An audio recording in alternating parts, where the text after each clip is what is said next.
Oh, shit. What are you doing?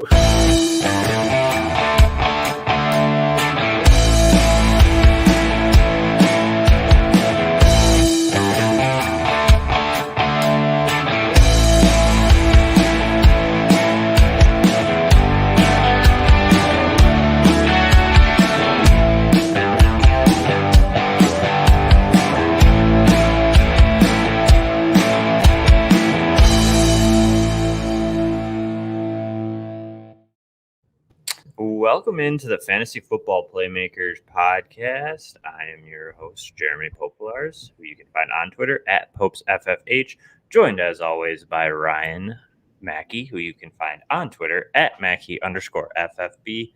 Ryan, it's week 2? Week 3? Week 3. Are you sure it's week 3? I still think it's week 2. You know, the Feels waivers like haven't. Has it switched over yet? Technically, it feels like it's week 1. To be honest with you, that's what it feels like. I wish it was week 0, so I could still have optimism about my fantasy football season. All of mine is about crushed. So rough week. Actually, it was a better week than week 1, but it still didn't make up for week 1. So, all negatives around here. As long as you gain ground, that's all that matters. Yeah, eventually I'll get there. And maybe. The way I look at it is, I feel like, at least for me, I feel like I know I'm in a couple more leagues than you are in currently right now, but you're probably in a few more important ones. But for me, like I also understand that I'm not going to win every single league that I'm in. Like, it's just not possible. It's not going to happen. So where I'm at right now, I'm just kind of like, yeah, it sucks, but it's just kind of, it is what it is. Yeah, I think the struggle with me is like, so for example, I think I picked up a couple orphans, and then I had probably, let's see here, 1, 2, 3, 4, 5, 6, 7, 8 or 9 dynasty leagues that I drafted this year. So it's kind of like the rosters aren't necessarily immediate winners. So it's kind of like, yeah, it's tough though. It's tough to go through a rebuild. It really is. And I'm not even calling it a rebuild, like a retool, just like 1 year of meh, See, yeah, I'm in one that's like a bona fide rebuild. Like, I've loaded up on draft picks for 22 and 23. I'll probably be competing by 24 the latest. So this year, like I asked you before the show, I was like, do you set lineups to win, or do you set lineups to just not look like you're trying to lose? But you always win. You got to know where you are. That's how I feel. I mean, and I understand that, but like, I trade away most of my valuable assets, at least for like now guys, to get future assets, because I know that my team is not going to win. Like, even when I picked it up, I knew I wasn't going to win. So I'm just kind of playing for the future right now. And that's understandable. I think, just a little bit seems like you're a tanker, but I'm not purposely trying to lose. Like, I'm setting a lineup, and I'm setting a decent lineup, but yeah, but you're setting it to lose. No, what are you trying to do over here? I heard you. You said it. I'm not purposely trying to lose. That's basically what you said. Either way, Ryan, week 2. What surprised you in week 2? Just in general. Anything surprising? Yeah. I mean, there's quite a few things that were surprising, honestly. I mean, the fact that Antonio Gibson's still down, seeing Derrick Henry involved in the passing game was a really good surprise. I know for a lot of people.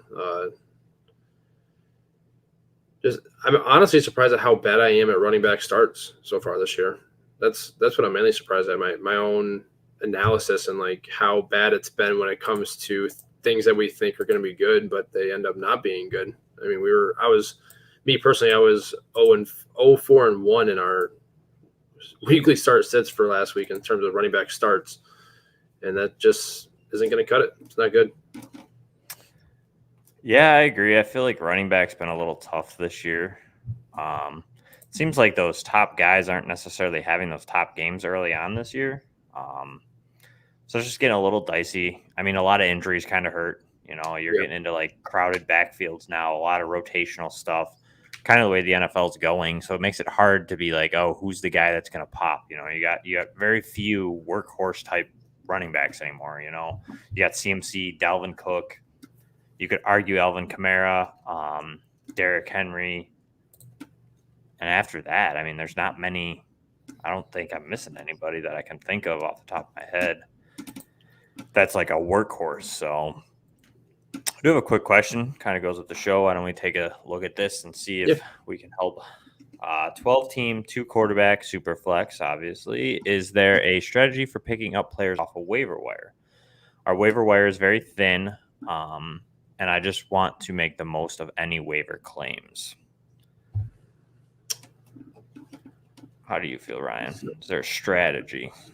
So I know for me that I'm going to assume – I don't want to assume if this is a dynasty or redraft, but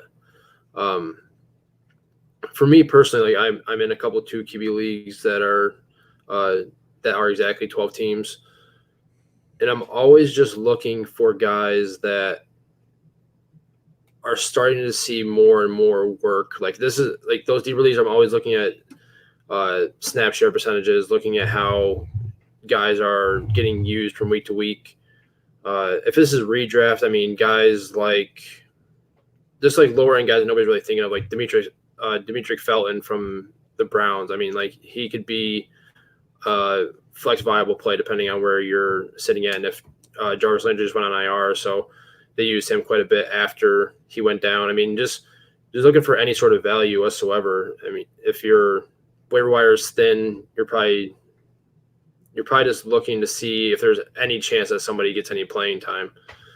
Like I know in Jeremy, I talked to you about it earlier, the FF League winners league that I'm in is 18 teams. So, I mean, in that league, you're just looking for anybody that can see any sort of relevance once an injury happens, especially at running back, because we've seen so many running backs go down. So like I said, like Dimitri Felton, who has a PPR value there now, trying to think guys like Larry Roundtree is getting touches in Los Angeles there behind Eckler. Just anybody that could be of value even with an injury, like even if it's not right away. Guys, we see injuries happening every single week now. So my strategy is just to attack guys that, even if they aren't valuable this week, could hold value at some point throughout the season. Like I said, just focusing on snap shares and things like that to see if there's somebody that's creeping up into a starter's workload or anything like that. Yeah, I like that. I feel like I go that route too. I'm always kind of looking at like targets, snap share, kind of like you said, somebody that necessarily the point totals are something that can be misleading. So, for example, we'll use like KJ Osborne this week. I still like him as like a target in your waiver wires, but he produced, I think, 19 PPR points or something this week. And the total seems nice, but what I really like about it is that he still had, I think, 7 targets. So he's still getting used. But what it is Osborne looks way better because he scored the touchdown and had the big play. Yep. So, for example, then you can look at somebody else that's lower on that food chain that maybe didn't have as good of a week, however, still saw that same target share. You know what I mean? If you see somebody getting 7 to 10 targets a game, but they're not necessarily producing fantasy points at the current moment, that's somebody that could definitely pop in the next few weeks. Sometimes the top guys are a little too expensive. We'll use like Elijah Mitchell last week. You know, somebody comes out, they put all this money on Elijah Mitchell. The following week, it was kind of injury-ish because most of those guys got hurt. But again, he very much disappointed in week 2 for a lot of players. So, yeah, it's a tough thing. The waiver wire is definitely hard because you run into that stuff. You know, you get guys who pop one week, the next week they're completely irrelevant from the team scheme. Something I like to look at too is like injuries. Like, why is this guy relevant? Why all of a sudden in this week did he get this opportunity, and is it sustainable? So, for example, we'll say like, I don't know. We'll use. Well, I'm looking at guys like Braxton Berrios. Yeah, I don't know any news because I'm going to talk about it later. But Braxton Berrios is a perfect one. He came out, he popped. He's been popping for about 2 weeks now-ish. I wouldn't say popped, but like he's had a good target share. The question is, though, is it sustainable? You know, Jamison Crowder's been out. Elijah Moore's kind of been injured. Denzel Mims been sat. So the question is like, can he sustain that?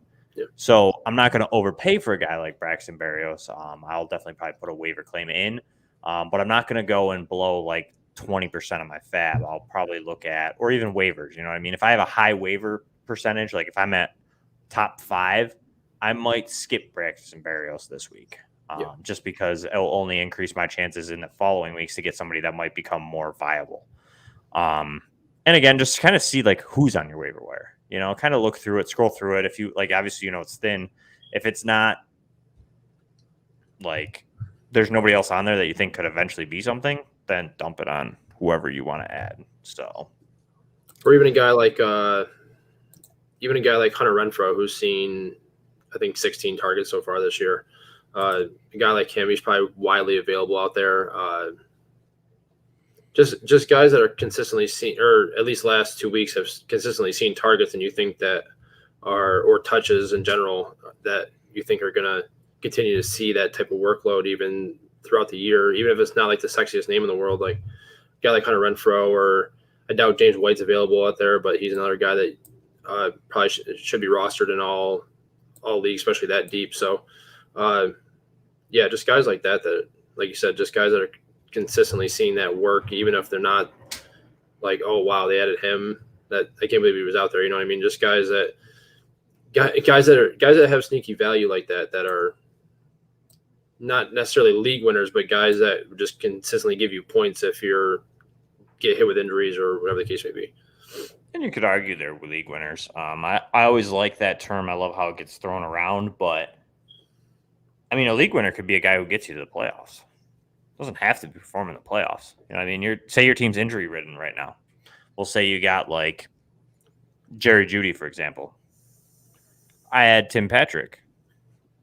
Tim Patrick could help me get to the playoffs, and then Jerry Jeudy could technically, quote unquote, be the league winner. But why can't you give the credit, you know, to the guy who got you there? You know what I'm saying? So you're saying guys that will keep you afloat until the playoffs hit when you guys get back. I mean, you could argue them still being. I mean, you can't really. I mean, I know how the term gets used, but like they're just as valuable as your quote unquote league winner because they got you to the playoffs. You know what I mean? Like if you have a guy who misses most of your fantasy season and then comes in, like he's not your league winner. You didn't win the last 2 weeks to get in. Like it's the guys who kept you afloat that whole time. So I don't know. Conversation for a different day. Ryan, you want to talk about your start sits, hits, and misses? Because it seems like you keep way more track than I do. I personally just kind of, don't want to know. Nor do I like really keep track, I guess. I don't know how you're keeping track of this. Like, I don't know if you write it down during the show or I can go off of my start sit articles, but like I just don't have. I don't know if that's what you're going off of or how you're doing this, but during for our Sunday shows, I always go through and I write down every guy that I have at a start sit spot. And I just kind of take little notes and just kind of talk based off my notes. And then if they finish higher than where they were ranked for that week, I consider that a hit. And if they were below that mark, I just consider them a miss. And if they're finished right around where they were, I consider that a wash. And that's where the kind of the ties come in. Like I said earlier, running back starts is what really hurt me personally last week. I went 0-4-1. The Broncos running backs killed me. Kareem Hunt killed me. Yeah, Kareem Hunt was definitely an interesting one. There's a couple other I can't think of off the top of my head, but their running back sits I actually nailed on it. I went 4-0-1 there. Wide receiver starts hit. Wide receiver sits was okay. Went 3-2 there. So better overall. Went 12-13-3. But it's one of those things where we expected things to go a certain way. Like we said that the Jacksonville game should have been a relatively easy matchup. Rainy game. Figured those guys get a lot of touches, a lot of work, and it just didn't end up panning out that way. That game was a lot lower scoring than we thought it was going to be. And Cortland Sutton came to life. They threw the ball a lot more than I expected him to in the weather. So just things like that have been really messing with me personally the last 2 weeks. But I came out on Twitter and said that if you're gonna do this type of stuff, I think you should be able to take your losses as much, if not more, than your hits. So that's just kind of hold myself accountable for where we're at. Yeah, and I feel you. I always think it's something to learn from the mistakes more than the successes. So I could see it being the same way here. Yeah. Fantasy records. I don't know if we want to discuss this. I mean, you could discuss it. I mean, personally, I think they'll stop listening to us if I tell them what my fantasy record is right now. It's been tough, man. It's been tough. Dude, it's a tough market out there right now, all right? I don't get it. I don't know. Maybe I'm just not as good as I thought I was. I don't know. I don't know. See, is it like a reality check? Is it like, okay, maybe no. See, here's where I'm at. It's a reality check, but it's also, it's just the injury bug. It's this year. I have so many teams that I have exceeded the IR limit. Like I have IR guys on my bench because here's another thing. Is this year a point, or is this year making a point to you to maybe approach different leagues with different strategies from time to time? Like you have so many J.K. Dobbins shares, I know for a fact you do, because he's just one of your guys. But that's the problem. It was a real fact check week 1. To be honest, it was a personal fact check, and I'll own it that I lack diversity across my rosters. Yeah, that's what I'm saying. I understand, like, go get your guys and enjoy it, but maybe, like, pick one and then change it, because trust me, you do not want to be in my situation, and I'm sure there's people out there who are, but J.K. Dobbins went down, and I had to try and make, like, 30 trades. Let's just say it didn't work. And that's the thing. Like, you get – like Jerry Jeudy was one of my guys that I have in a lot of leagues, and he's in a lot of IR spots right now.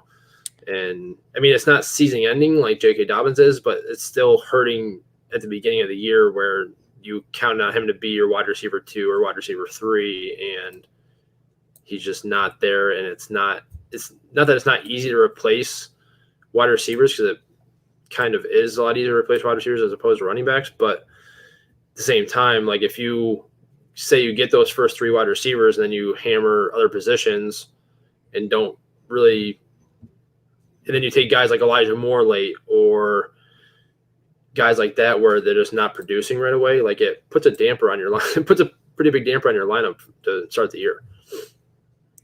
Oh, for sure. But see, not only that, here's another plot twist. Without the lack of diversity, I also have a lot of, say, Josh Allen. I also have a lot of Calvin Ridley. So now you have 2 guys that are also underperforming, and you create a storm into which creates 35 losses over 2 weeks. So what is it? Do you want to put it out there on what your record is right now? I just said I have 35 losses. I think that's self-explanatory. Yeah, but you could be in 35 leagues and be 0-35. Yeah, 17-35. It isn't too bad. Making a comeback. I won 12 this week. That's a plus. Beats the 5 I won last week. Yeah, I'm 26-26 right now through my 26 leagues. I'm freshly breaking even. Got my first Scott Fishbowl win this week though. Thanks to Aaron Jones. Huge. I like Thanks that. to Aaron Jones. So I'm very happy about that. I feel like the Scott Fishbowl league win is worth at least 5 wins, because that's like the most important league to me right now. So same. I want to get. I'm 0-2. Scott Fish is not my friend right now. Another team though, I lost Dobbins, and then that really hurt. Javonte hasn't gotten off hot. Dak and Tannehill haven't started hot. You know what I mean? I just have a lot of underperformers, but going from underperformers to best performances outside of Derrick Henry and Aaron Jones, as Ryan would like to say. Ryan, who else would you say had the best performances in week 2? I loved how Derek Carr played in this week against Pittsburgh. 20 for 37, 382 yards, 2 touchdowns. That's after throwing 435 in overtime last week. He's now averaging over 400 yards and 2 touchdowns through 2 games, sitting at the QB9, sorry. Jeremy, I know he was an underrated fantasy asset for you going into the year. We kind of talked about it a little bit before the year started. He's looking like a pretty solid, and that's looking like a pretty solid take at this point. Do we think he's kind of matchup proof as a low end QB1 at this point, considering what he's done against 2 solid defenses this year? Or do you think he's just kind of getting off hot and he's going to kind of taper off towards the end of the year? I think he tapers off. I think he finishes a high end QB2. But I always have, that's kind of always where he's always been. He's always been like QB 16, 15. It's just been a lack of respect. He's not like a fancy type of guy. And just right now, the first 2 weeks, he's just lit it up. Yep. And I don't know if it's just purely because the receivers are starting to get better. You know what I mean? Henry Ruggs looks better. Bryan Edwards looks better. He's healthy. There's more options. You're adding Kenyon Drake. The offensive line is getting better. Like, I don't know if the team's just getting better, getting a better grasp of Gruden's offense, and now it's paying off. But either way, I'm in on Derek Carr. Like you had said, all offseason, I was all about Derek Carr, and I always have. I mean, two hardest people I've always had trouble trading was Kirk Cousins and Derek Carr because nobody wanted them. But yet, these guys have been consistent quarterback twos for Superflex leagues year in and year out for the last 3 years. And both of them have had really good performances both 2 weeks. So I'm loving it. Yeah, I hope he holds it up, but I think he's going to finish just outside QB1s. I mean, maybe he could still be a QB1. I mean, a lot of quarterbacks who you would think are in the QB1s aren't there this year right now. So the only guy I really see approaching him, though, is Josh Allen and Justin Herbert. I guess Aaron Rodgers is down there, too. Tannehill, yeah. So I guess he might fall off at the end of the year and kind of fall back into that high-end QB2 range, like you said. But right now, man, he looked two good weeks against 2 good defenses. I mean, it's definitely encouraging, to say the least. For sure. What else you got on your list here? Sam Darnold. Surprisingly enough, he was my QB sleeper on the Sunday Live show, and it worked out pretty well. 26 for 38, 305 yards and 2 touchdowns. He's currently sitting as a QB 15. He got my guy DJ Moore into the end zone, which I was really happy to see. And I think wait a minute. A Carolina wide receiver scored a touchdown? They did. DJ Moore did score a touchdown. Is it Christmas? Yeah, I was listening to the fantasy footballers, and they were talking about that and how DJ Moore was in the end zone, and they're just talking about how he's like, what is this paint on the ground? Like, what do I do? Why am I here? And I was dying hysterically because obviously those guys are great, but I just found that hysterical that the way they were talking about him. But I don't know about you, but I think he's entered that. I think he's in that range that you can have as a streaming option. I don't think he's a start for every week, but I think that he's shown through the first 2 weeks that he's certainly capable of being a starter that's matchup dependent, and he's got the weapons to do it. I just, having back-to-back weeks that he's been right there, and this is his first game he's thrown for 300 yards in a long time, and he looks comfortable in the offense now. Got, like I said, great weapons, having CMC fully healthy, DJ Moore, Robbie Anderson, Terrace Marshall. I feel like he's a guy that you can start looking at as a streaming option, even if you got guys that, especially if you got guys that are on tougher matchups for the week. Yeah, I agree. I mean, him, Teddy Bridgewater, 2 guys that kind of were pushed aside this offseason that kind of came out for us in fantasy so far, and I've had 2 solid weeks, definitely becoming 2 really good streaming options. Darnold might even be able to sneak into that super flex low end QB2, like regular start type player almost at this point. I feel like he kind of has to be. I mean, New Orleans isn't a terrible defense, and he did pretty well against them. So, yep. Cooper Kupp, I see you have on this list, is a guy that I liked this. Obviously, I got the wrong Rams wide receiver. I was all in on Robert Woods, and it turns out it's Cooper Kupp. No surprise there.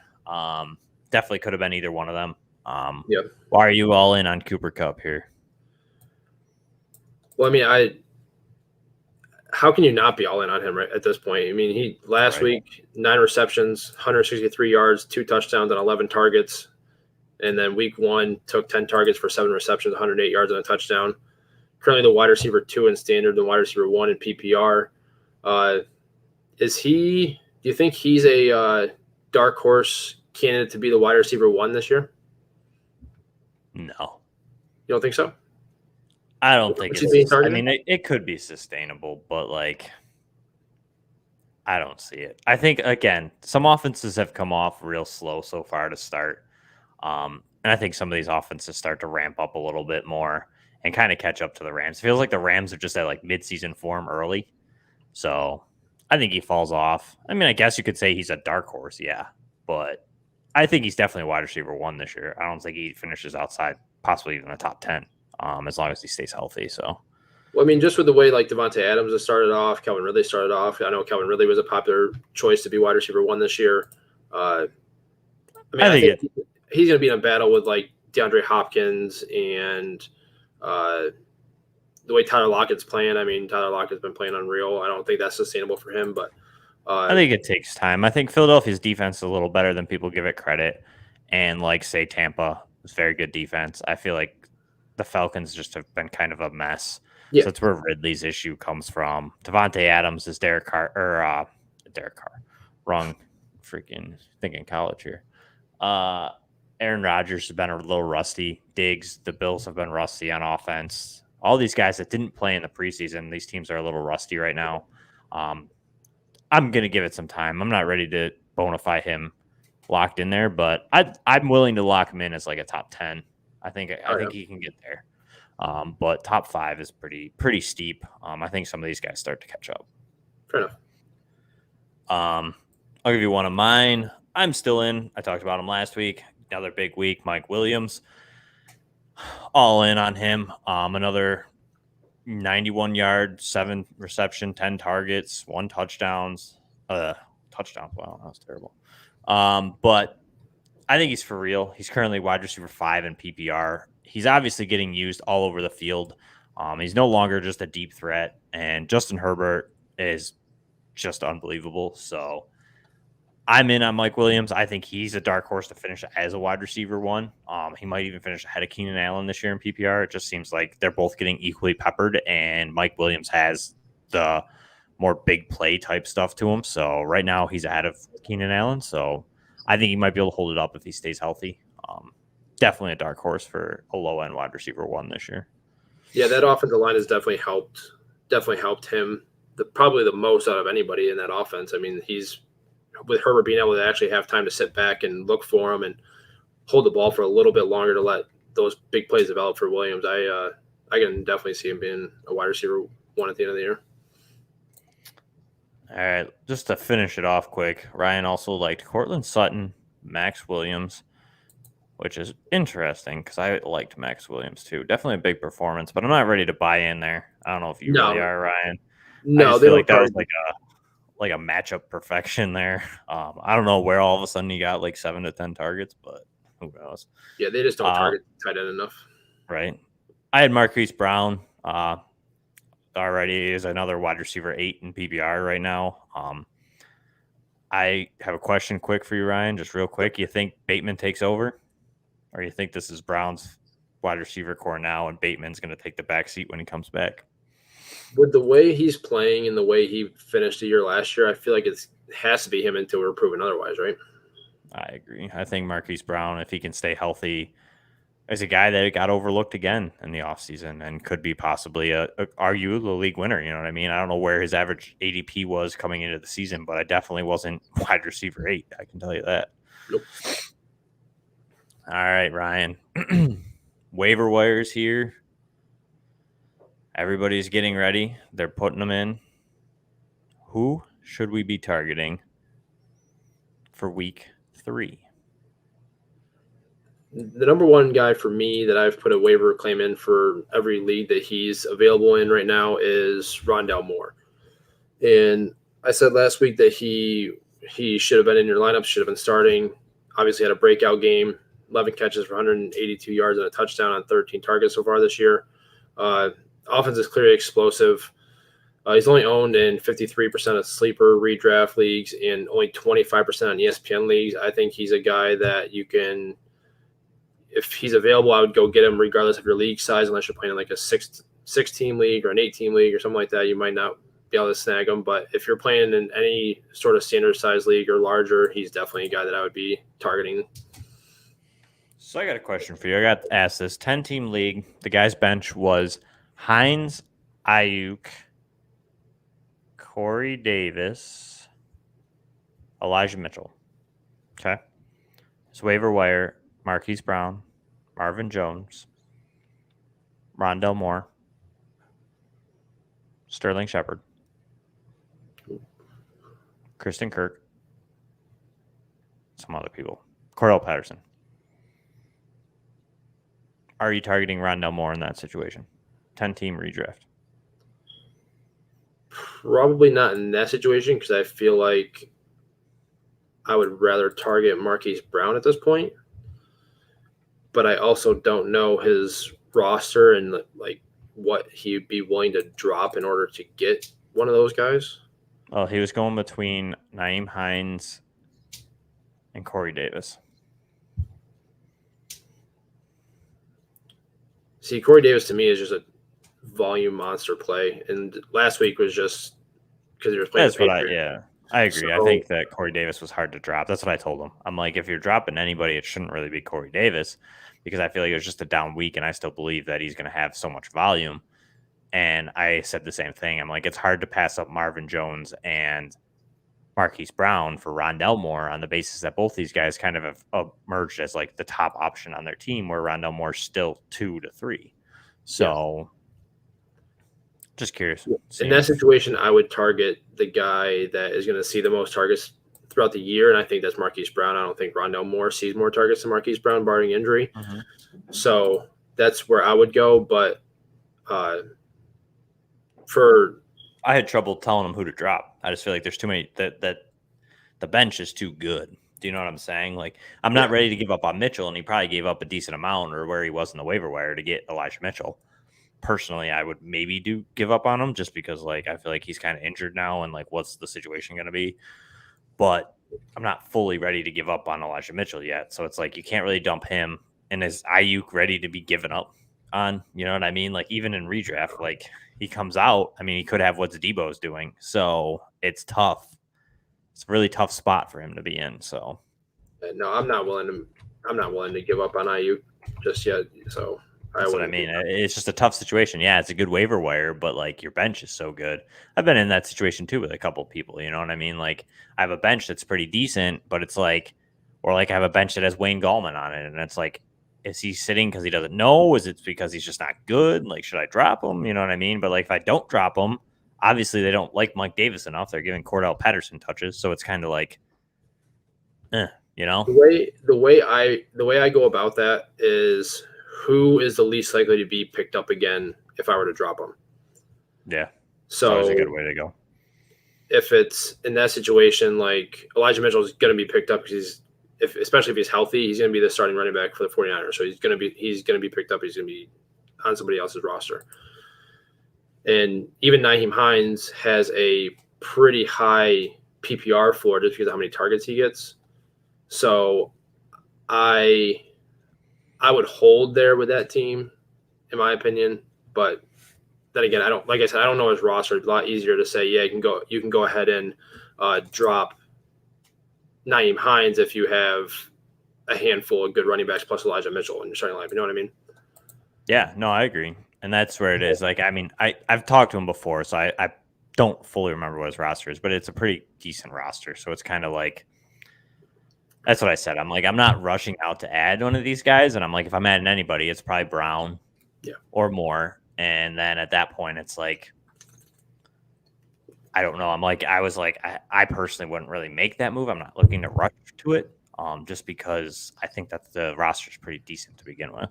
Yeah. For me, one of my top ones, I don't have them listed as 1, 2, 3. I mean, I do on the sheet, but they're not actually in any specific order. Man, wow. Stutter there. But one for me is Cordell Patterson, who we just had mentioned. I think he's for real to an extent. He's seen 7 rushing attempts in both weeks, which he's turned into 65 yards and 1 touchdown. He's also seen 8 targets, which is 7 receptions, 71 yards, and another touchdown. So he's gone 2 weeks in a row with a touchdown. Or no, he had 2 touchdowns in the Tampa game. And he's only rostered in 14% of ESPN leagues in redraft, 16% in sleeper redraft, and 57% in sleeper dynasty. Cordell Patterson, I feel like he's going to be kind of the top guy for a lot of people this week if he is on your waiver wire. It's a pretty thin wire, depending on like where you guys are at. For most of my leagues, it seems like he's kind of the top guy along with KJ Osborne if he wasn't picked up last week. So I'm not ready to dump a ton on him, but I do think he's for real. I think that Atlanta doesn't love Mike Davis as like a workhorse, and they're giving Cordell Patterson because he's making plays, he's getting the touches. They lack the options on the outside. I feel like it's some guy that's going to see close to 10 opportunities a week, whether that's through rushing the ball or receiving.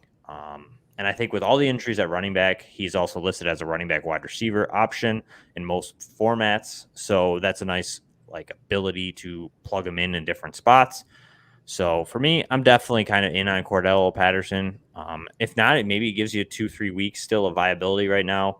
Scores maybe another 20, 23-point game because obviously he is in favor right now with Arthur Smith. So I'm all in on it. I think that he's definitely probably worth, I don't know, what would you say, Ryan, if you're going in on Cordell Patterson? I'd say maybe 20%. Like, I'm not ready to like dump everything I got on him, but like he's a pretty good option with how he's getting used right now in Atlanta. Yeah, given the landscape of just the running back position in general, I feel like 20% is probably about right there for him, because there is still a chance that somebody like Wayne Gallman comes up, and if he ever does get the chance to perform, he's the guy that takes that spot over. Maybe Mike Davis comes together and that offense just gets better. If I'm looking at like a real thin running back waiver wire, like I'm dumping what I got on him. Like I'm not going 100%, but like I'm going up into that 30-40% if the waiver wire itself is really barren at the running back position. Do you know what I'm saying? Like if that's barren and I'm like injury ridden, like I have some teams that I'm starting like Ty Johnson and Tony Jones on, and like I'm going to go in hard on Cordell Patterson just because the upside is there, because he also still has the receiving upside, etc. Yep. So it's very dependent on situation, I feel like, especially with Fab. If you're deep at running back, like I'm not putting a lot. I'd put like that 20-15% and just see, hey, if I get him, I get him. If I don't, I don't. But if I'm really running back needy, I kind of like might go a little heavier on them. Right. You got to know your league too. Yeah. What they're going to do. Ryan, I feel like you picked awfully good players this week. Well, this next one, I'm surprised this next one's even on waiver wires. I'm surprised that this is his percentages. Like, they're still high, but like I'm still surprised they're this low, to be honest. But they're not high enough, is what you're. That's what I'm. Yeah, that's what I'm saying. Like when I saw these numbers, I was like, really? Like shit. Why ain't I in some of these leagues that don't have this person rostered? So yeah, my number 2 guy is Tony Pollard. They got 8 leagues that are ruining these numbers. I'm just saying. 62% owned on sleeper redraft leagues, 49% on ESPN leagues. Currently the RB11 in PPR formats. Cowboys have shown that they want to get him involved in the offense, as he's seen 23 touches the last 2 weeks combined. And he hasn't really given them a reason to stop giving him touches. His usage may be hard to predict from week to week, since Zeke is obviously still the lead guy there. But given the volume from the past 2 weeks, I think he's flex worthy until we see otherwise. This is an offense that you want important pieces of, and I think Pollard seems to fit that description so far. Yeah, I like it. I'm all in on it. If he's on your waiver wire, you should be getting him. Plain and simple. Yeah. What would you drop on him if he was available? If you had Fab, what would you drop on him? I mean, probably most of all of it. But if he's available, I mean, that's got to be a pretty deep running back waiver wire. So I don't know. You know what I'm saying? Like, I have a league that he is available in, so I will take a look and see what else is out there. right, well, you look at that. I'll talk about my dynasty league waiver wires that have like rosters that are 35 people because these are deeper people. But Braxton Berrios, we kind of touched on him a little bit earlier. I think he's definitely a guy that you could kind of throw a couple, 10% or so of your fab on, kind of see if you get him. He seems like he's more like injury dependent at the moment due to Crowder being out, Mims being out. He kind of has seen the first 2 weeks a large target share. He's had 18 targets over the last 2 weeks. He's turned that into 24.5 or 24.3 PPR points. He's definitely could be a solid flex play for the next couple weeks. It seems like he's kind of taken over a little bit of that slot role. He's kind of become a favorite target of Zach Wilson, as Corey Davis tends to take the lead cornerback, and then Keelan Cole and Elijah Moore have been kind of rotating outside from what I do know. But they also lack a tight end. I mean, they do have Tyler Kroft, so at times they probably are going 4 wide receivers. I haven't actually looked at the numbers to know this 100%, but Braxton Berrios is going to go kind of under the waiver wire for most of the leagues out there, but he could be a sneaky kind of real cheap kind of like just toss $10, $5 on him and see if you get him. Because he's only rostered in 0.01% of ESPN leagues, 6% of dynasty leagues on Sleeper, and 0% in Sleeper redraft. So if you have an injured-ridden team / maybe you're losing Jerry Jeudy or you lost a couple wide receivers that are down and out, say you lost Landry this week, he might be an option to look at just because he saw 11 targets last week. So he's seen an increase in targets. He went from 7 to 11 over 2 weeks. So he's definitely involved in this offense at the current moment. So if I can get him cheap off the waiver wire, I'm definitely in giving him a shot this week. Especially too, because if you need a starter this week, I believe they have a favorable matchup. Do you know off the top of your head, Ryan, who they have? They play the Broncos. Which isn't great. Not great. But I don't know how hard they are on the wide receiver position. Middle of the pack. So, I don't know. I'm kind of in on Braxton Berrios if you can get him cheap enough. Don't go out there and dump all your fab on him. But, yeah, I mean, Denver's middle of the pack, giving up about 39 points to wide receivers every week in PPR. So, yeah. I mean, I like Braxton Berrios, just cheap, kind of try and get him. Like I said, if it's $100 fab budget, $5, $10, kind of see if you can get him. So I did find that league. The other guys that are around Tony Pollard right now on the waiver wire are Cordell Patterson.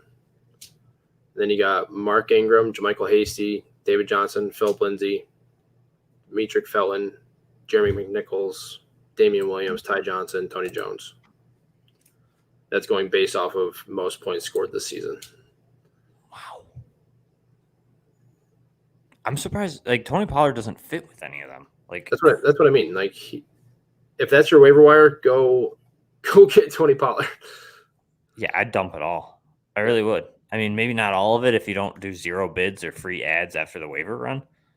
But geez, if he's on there, and like I said, I mean, he's on 48% of roster waiver wires according to Sleeper. Like you said, 51% in ESPN, so he's out there. He is. Shouldn't be, but he is. Right. Kind of like your third guy too. This is sneaky.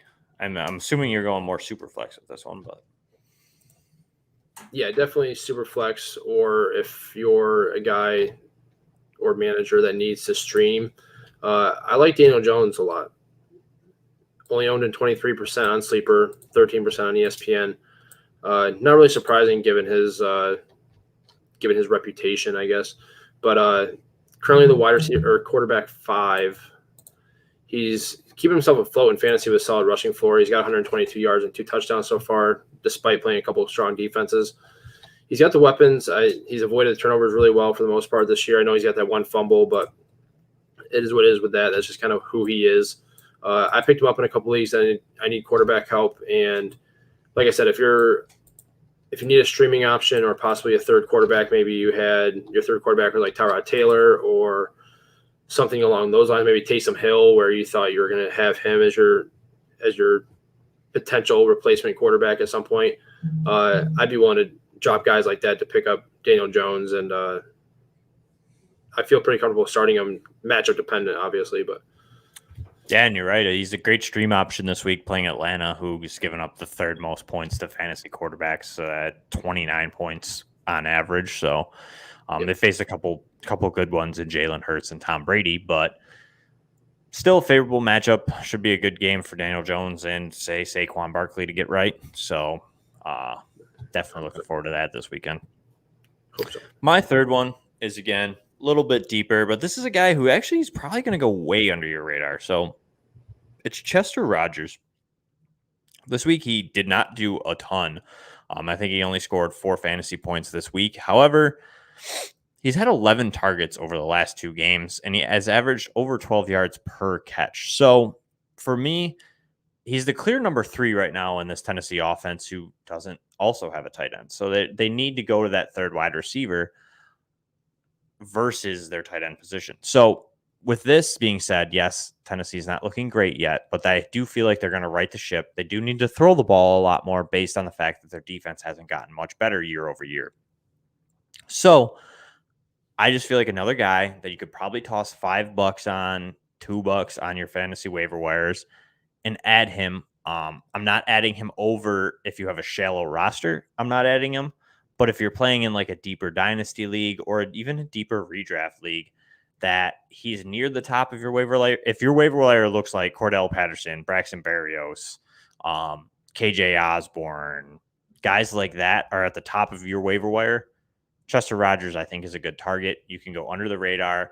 He's only owned in 0.1 of ESPN redraft leagues, 1% in sleeper redraft, and 18 in dynasty. So he's definitely not owned in many of your leagues. Definitely, I think, just worth that option. I mean, it's another guy that's getting an opportunity there. And I think that he's not going to blow you out of the waters. I mean, highly unlikely he ever finishes a wide receiver 2, but I think he's a good flex play possibility as the season goes on. And he's also a guy that I'm okay dropping later in the season. You know what I mean? If he doesn't work out over the next couple of weeks, I'm fine with just dropping him. And he's not going to clog my roster like, say, Elijah Mitchell's going to for most of the year, where you have a guy that you kind of can start, can't start, or like, say, Quintez Cephas. You know, he's a guy that's performing pretty well, but he could be a roster clogger because can you trust to start him? So I'm definitely kind of looking deep here with Chester Rogers, but I feel like there's a good chance that he could have a couple weeks of fantasy viability. That's definitely dependent on the matchups. If you have a good team that is bad against the slot, you know what I mean? Something like that could benefit Chester Rogers. Basically, I don't know. I just think as a late guy, it's worth the target. Yeah, worth a shot at least. All right, Ryan, we're closing in on an hour here. Let's just go over quick. You want to talk about somebody you want to buy their dip on, or you want to talk about worried, not worried? You pick. Either way, we got to make it quick. Do guys we're going to buy the dip on. I like it. I'll let you lead this one off. You're up to bat. So my guy feels like an obvious one because I feel like he's just too talented to even have a dip. But Allen Robinson is a guy that I'm looking to see who is willing to move him in for what, because he's obviously struggled. He hasn't been up to his normal self these 2 weeks to start the year, but he had a drop touchdown last week that would have made his fantasy day a lot better looking. They now get Justin Fields coming in as a QB1. I think he's going to see a ton of targets from Justin Fields. I feel like he's going to be one of those guys that he trusts the most. So, and we've already seen Allen Robinson do much better things with much worse quarterbacks. So if a guy in your league is willing to move him if it's not some sort of crazy offer that he's looking for, I'd be willing to move to get him onto my team if at all possible. I agree. I mean, if I can add Allen Robinson anywhere, I know the worry is a little bit too is Justin Fields didn't look great with him last week. However, Allen Robinson himself looked a little down there. He made a couple catches that normally Allen Robinson does make. So that dip could definitely be there. And I'm in. If I can acquire him, I'm definitely in, I think, to acquire him. Again, like you said, it's going to be price dependent. If they're holding his old value, you know what I mean? Like they might still be looking at it as it's still Allen Robinson, so you're not going to give him away. Yeah. But if I can get him fairly cheap, I am definitely in. If we're doing preseason value, no. Preseason value, I'm out. But yeah, I agree. Preseason value out. Are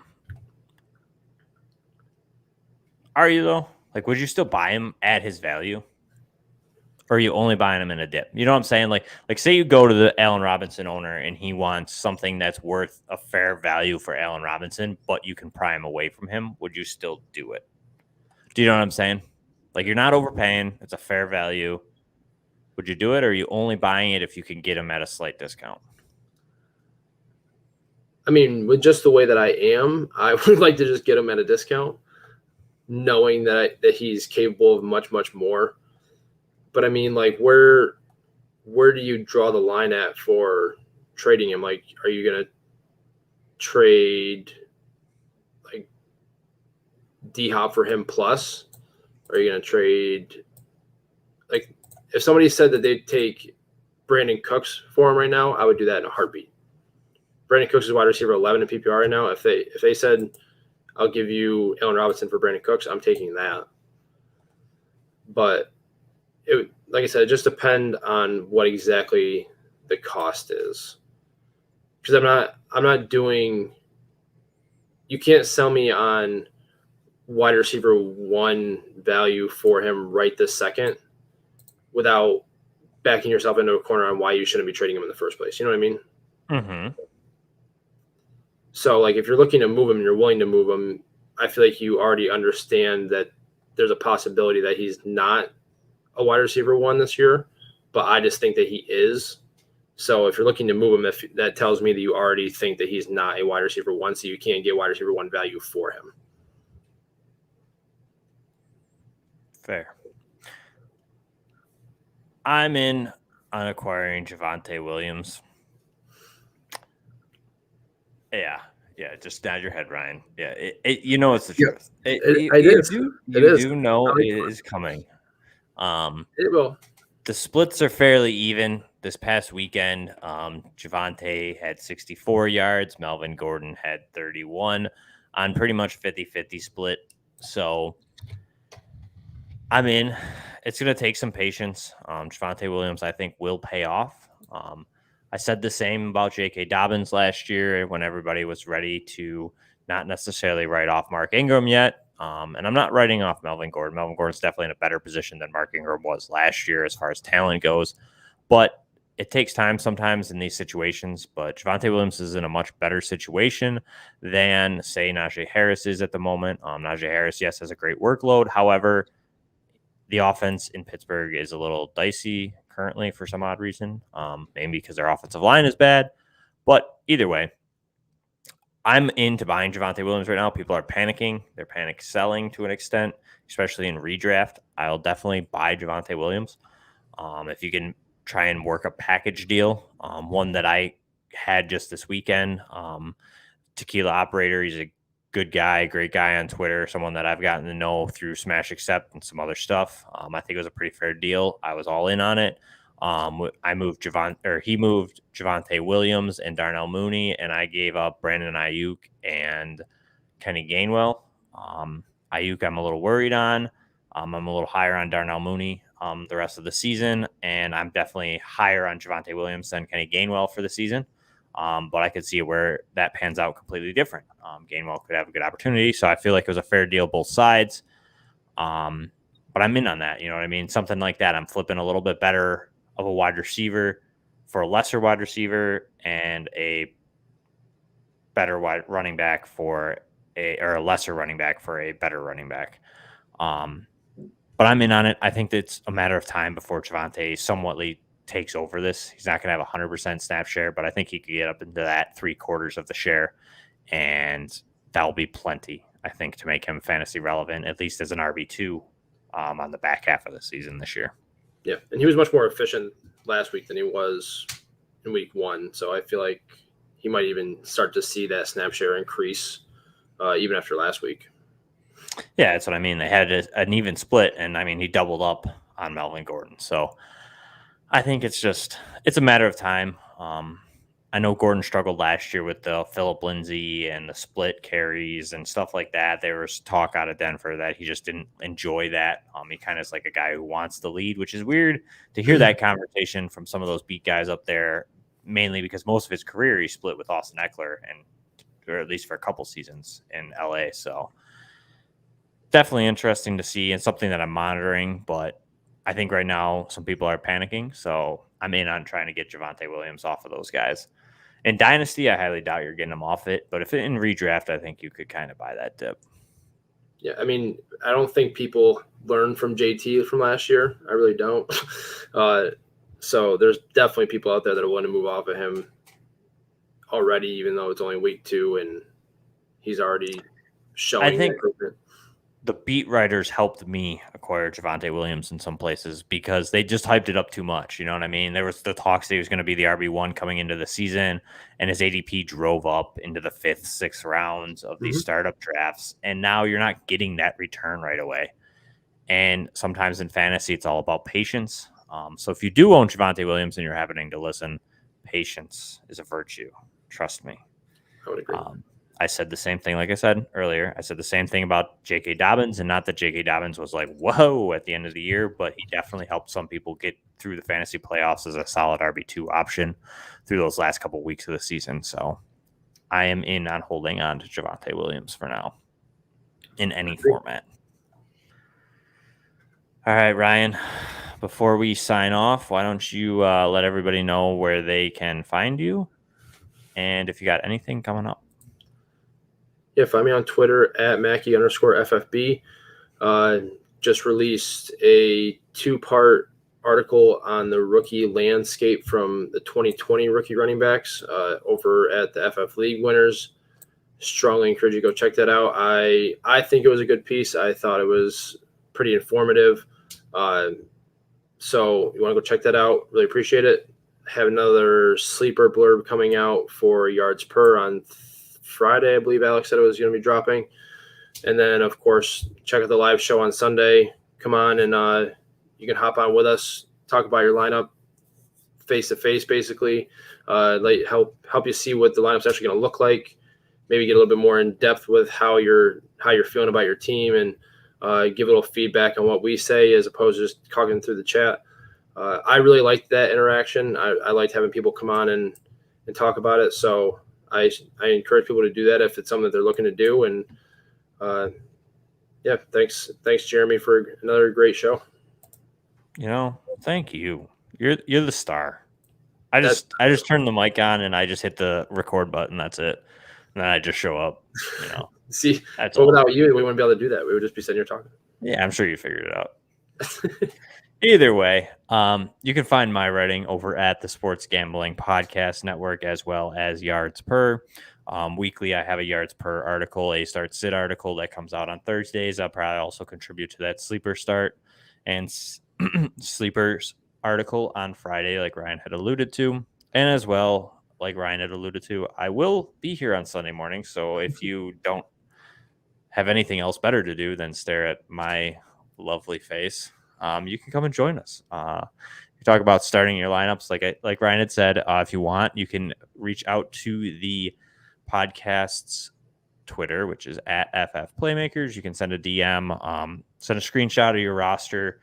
We can make a nice little PowerPoint slide on your roster. We can move it around if you want. You're more than willing to DM us and say, hey, I'm willing to come on. You can come on, like Ryan had said, get a little bit face-to-face interaction for a couple minutes or so, talk about your roster, then you can sign off and leave. You don't got to stay the whole show.